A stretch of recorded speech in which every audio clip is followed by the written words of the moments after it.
Halo pemirsa Autoviva dan 100kpj.com, ketemu lagi dengan saya. Saat ini saya sedang berada di pameran Periklindo Electric Vehicle Show 2024 yang berlangsung di JI Expo Kemayoran.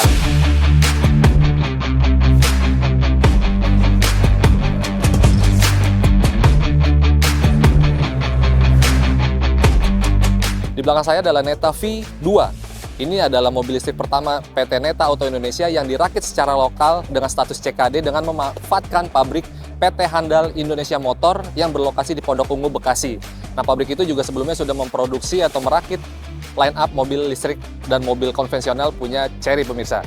Neta V2 ini sebenarnya secara bentuk dan secara spesifikasi mirip dengan Neta Aiya V yang sudah hadir di Cina pada tahun lalu, pemirsa. Nah, seperti apa sih ubahannya? Ikut-ikut terus.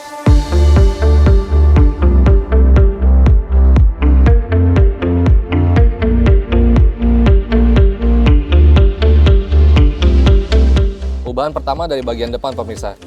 Sekilas sebenarnya nggak terlalu berbeda dengan versi CBU dari Cina yang bernama Neta V itu. Cuman di Neta V2 ini, pada grill depannya ini bukan seperti honeycomb ya, cuman dibuat berbeda dari versi sebelumnya. Dia ada titik-titik chrome gini, seperti bintang, terus ada aksen chrome di lip spon bawahnya.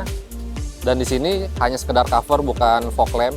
Terus lampu utama juga tetap proyektor LED dilengkapi dengan LED yang memanjang di reflektor seperti DRL, pemirsa. Terus di bagian samping, desain peleknya berubah dari Neta V. Neta V2 desain peleknya baru, terus warnanya dual tone, dibalut ban Chaoyang. Meskipun sudah produksi lokal, cuman bannya masih ban buatan China, pemirsa. Nah, untuk ukuran bannya 185/55 dengan ring 16 inci depan dan belakang serupa, pemirsa. Terus di bagian over fendernya dibuat tidak sewarna dengan bodi, terus terdapat reflektor yang ini juga sepertinya saat lampu sen dinyalakan dia ikut menyala juga, pemirsa. Di bagian bodi samping tidak ada ubahan dari versi Neta V. Terus lokasi untuk pengisian baterainya tetap ada di bagian sisi kanan. Di bagian belakang, desain bumper belakangnya juga ikut berubah seperti yang di depan, menyesuaikan. Lampunya ada sedikit penyesuaian dengan pencahayaan LED dan ada aksen reflektor yang memanjang di bagasi belakangnya, dan dia juga menyala ya, bukan sekedar aksen aja. Terus di sini terlihat terdapat sensor dan kamera untuk parking. Jadi udah gitu aja sih sebenarnya ubahan dari eksteriornya, sekedar kosmetik aja. Nah, sekarang kita lihat ubahan apa aja yang dilakukan di bagian dalamnya.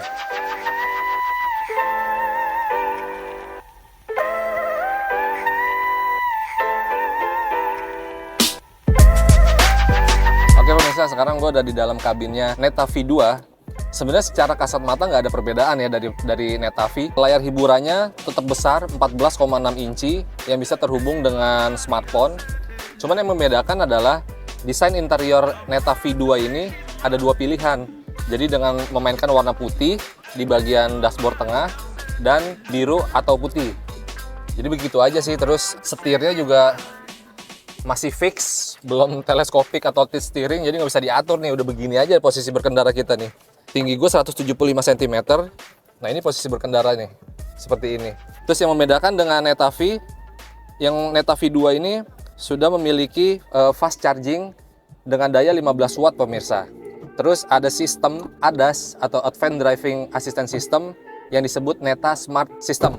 Jadi dia kayak fitur berkendara pintar gitu, jadi mobil bisa membaca marka jalan dan bisa berjalan secara otomatis dalam kondisi tertentu, pemirsa.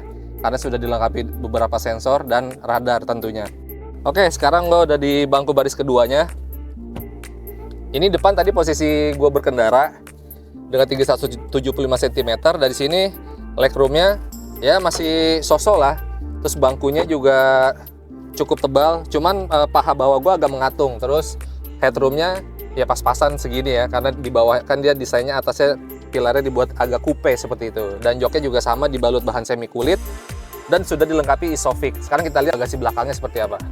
Nah, ini untuk kapasitas bagasinya, pemirsa. Ya sebenarnya tidak ada perubahan dengan Neta V yang versi CBU ya. Neta V2 juga secara dimensi dan secara platform juga semuanya masih sama. Terus kapasitas bagasi belakang dia tanpa melipat kursi baris kedua, dia 335 liter. Ketika bangku baris keduanya dilipat, dia menjadi 588 liter. Jadi cukup luas, cuman tidak bisa memberikan ruang yang rata.